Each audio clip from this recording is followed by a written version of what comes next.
The war in Ukraine is entering its third year, and Russian President Vladimir Putin has repeatedly raised the specter of using nuclear weapons. Should Europe need to defend itself against such an attack, it would depend to a large extent on the United States. But is the US assurance that it will defend Europe as part of the NATO alliance reliable? Former US President Donald Trump, who's on the campaign trail ahead of elections in November, has recently threatened that he would not unequivocally support Europe should he become president again. So, can Europe still depend on the nuclear umbrella of the United States, or should Europe think about a new way of organizing its nuclear deterrence? We can talk about this to Heather Williams, who is the director of the Project on Nuclear Issues at the Center for Strategic and International Studies in Washington, and she joins us from there. Thank you very much. So let's start with some basics here. What exactly is this nuclear umbrella of the United States that we keep talking about?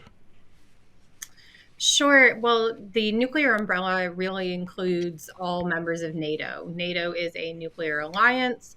It has always been a nuclear alliance. And Article 5 of NATO says an attack on one is an attack on all members. That includes with the potential use of nuclear weapons if necessary. That doesn't mean that any attack or any invasion immediately prompts nuclear use, but it does extend the nuclear deterrent of the United States and United Kingdom to all NATO members. So that's the umbrella piece. But what does the United States gain from having nuclear weapons in Europe and, in fact, tens of thousands of troops as well? I think the big gain for the United States is a united Europe, a united alliance. And nuclear weapons arguably have helped keep the peace since the end of World War II.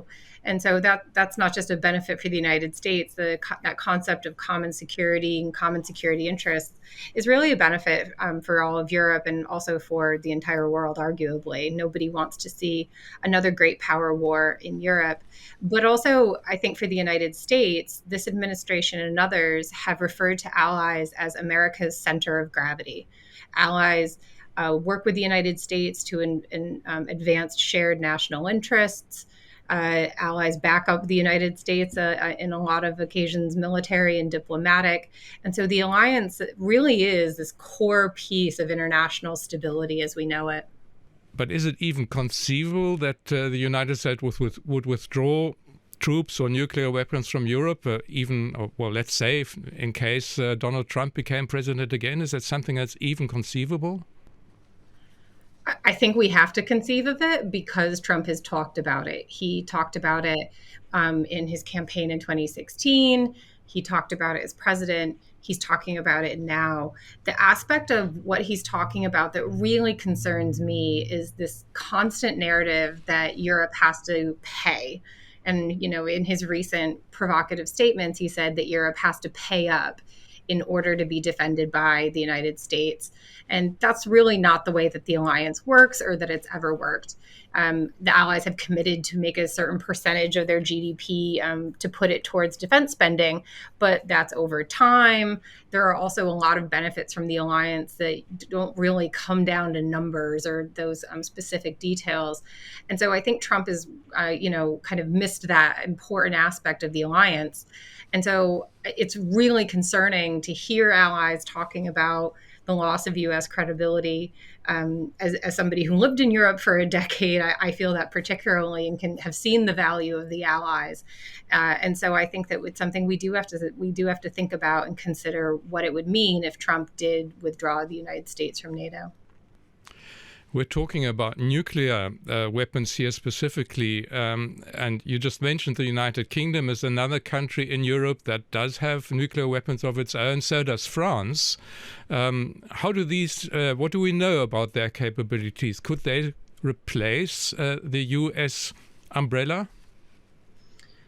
Well, they're both really too small to replace what the United States does. So the U.S. arsenal is designed to deter against a host of threats from peers. And there's now obviously the rise of a new peer in China. It's designed to deter. It's designed to assure. It's also designed to try to reestablish deterrence if we do get into a scenario where deterrence has failed. And if you look at the British and the French arsenals on their own or in tandem, they're pretty small and really struggle to fill that gap. So the United Kingdom, for example, has 4 nuclear armed submarines, and one of them is meant to be at sea at all times. But the UK, just in this example, has struggled a bit to maintain that continuous at-sea deterrence. Some submarines have been forced to stay at sea for longer than ever before. They're going through replacement programs. And the French, within the NATO context, have been reluctant to dedicate their nuclear forces to the alliance. So it really would fall on the UK. And the UK also obviously has some complicated domestic attitudes towards nuclear weapons. So I don't think that we can really count on another country stepping in to fill any gap that the United States might leave. Well, France has in fact offered, one could say for years, to cooperate with its European neighbors. And quite recently, President Macron has once again said that he would also make nuclear capabilities available to the neighbors, but not within NATO, within the European Union or some sort of other European structure. What's his thinking behind that? Why not NATO? I think the thinking is that the French would rather it be French-led. The French are fiercely independent about their nuclear deterrent. And so the idea of contributing it to kind of a shared security system or it in some way working in tandem with the UK or the American deterrent, that might be somewhat problematic from the French perspective. Whereas if it is a French deterrent that is being extended across Europe, independent of NATO, I think it's that independent piece that is particularly important. The question that I would have for a lot of Europeans is how credible would they feel about a French deterrent compared to the current arrangement under NATO? That's something that I think only Europeans can answer that question. Well, in fact, Germany, as far as I know, has been very reluctant to enter this discussion with France. What do you think the German thinking might be there? I wouldn't want to speak for the Germans at all on this one, but I would suspect that it's really complicated from the German perspective. I know there's been a really strong anti-nuclear movement in Germany for decades, really, and particularly in recent years.